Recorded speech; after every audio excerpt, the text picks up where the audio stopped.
Thank you. The gentleman from Virginia is recognized for 5 minutes. Thank you, Mr. Speaker. I want to begin by thanking Chairman Royce for swiftly moving the bill and for his comments today. And also thank the Republican leadership for recognizing that this simple but critical legislation is worthy of making a priority by this Congress, even as the other issues it faces at this time. In January 2011, following a spat of attacks against Christians in Iraq and ongoing persecution in Egypt, I convened a Tom Lantos Human Rights Commission hearing focused on the plight of religious minorities in Egypt and Iraq. Among the witnesses was Representative Eshoo, who ultimately became the lead Democrat on this bill for 2 consecutive Congresses. During the hearing, we heard sobering testimony about the challenges facing these communities. A resounding theme emerged: Chaldo-Assyrian Christians and Coptic Christians were being marginalized and targeted for violence. These realities were all the more troubling given the historic roots of the faith communities in these 2 countries. Amazingly, many Iraqi Christians today still speak Aramaic, the language of Jesus. Not only were these communities being threatened in the lands they had inhabited for centuries, their plight was largely unknown and seemingly unimportant within the broader foreign policy apparatus.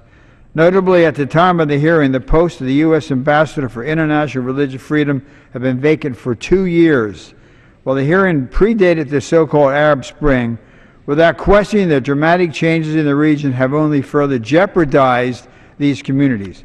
I was convinced then and remain convinced today that religious minorities in the Middle East and in key countries in South Central Asia, such as Pakistan, as the chairman mentioned, and Afghanistan, need someone who can be their voice both within the halls of Foggy Bottom and abroad with foreign governments. Last Congress, this legislation overwhelmingly passed the House, only to stall in the Senate in the face of opposition by the State Department, the same State Department which to date has failed to designate any countries of particular concern for egregious religious freedom violations since August of 2011. The administration's opposition is short-sighted and frankly indefensible. As we debate this legislation, Coptic Christians are leaving Egypt in droves. As we debate this legislation, 7 Baha'i leaders languish unjustly in Iranian prison, as does American citizen Saeed Abedini. As we debate this legislation, Ahmadi Muslims, as the chairman said, in Pakistan, are prohibited from voting and their graves are desecrated. As we debate this legislation, Syrian Christians fear they too will be caught in the crossfire like Iraqi Christians, or worse yet, like the Iraqi Jewish community. I am told only a single Jewish person remains in the country today where once a vibrant Jewish community flourished.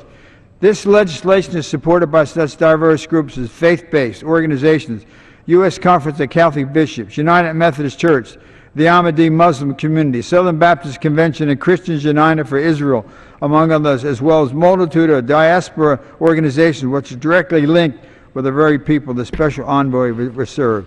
Will a Special Envoy guarantee these communities' survival and even flourishing? I do not know, but I am certain that to do nothing is not an option. Lest, on this administration and this administration's watch, we witness a Middle East emptied of ancient faith communities, foremost among them the Sunni people. German Lutheran pastor Dietrich Bonhoeffer, faced with the tyranny of and horror of Nazism, famously said, quote, "Silence in the face of evil is in itself evil. Not to speak is to speak, not to act is act." I want to thank the chairman again, Mr. Royce, and urge my colleagues to join me in sending an undeniable message to persecuted people of faith the world over, and just as importantly to the forces that oppress them, that America, the shining city on a hill, as envisioned by our founders, will not be silent in the face of evil. Please vote yes on H.R. 301. Thank you, and yield back.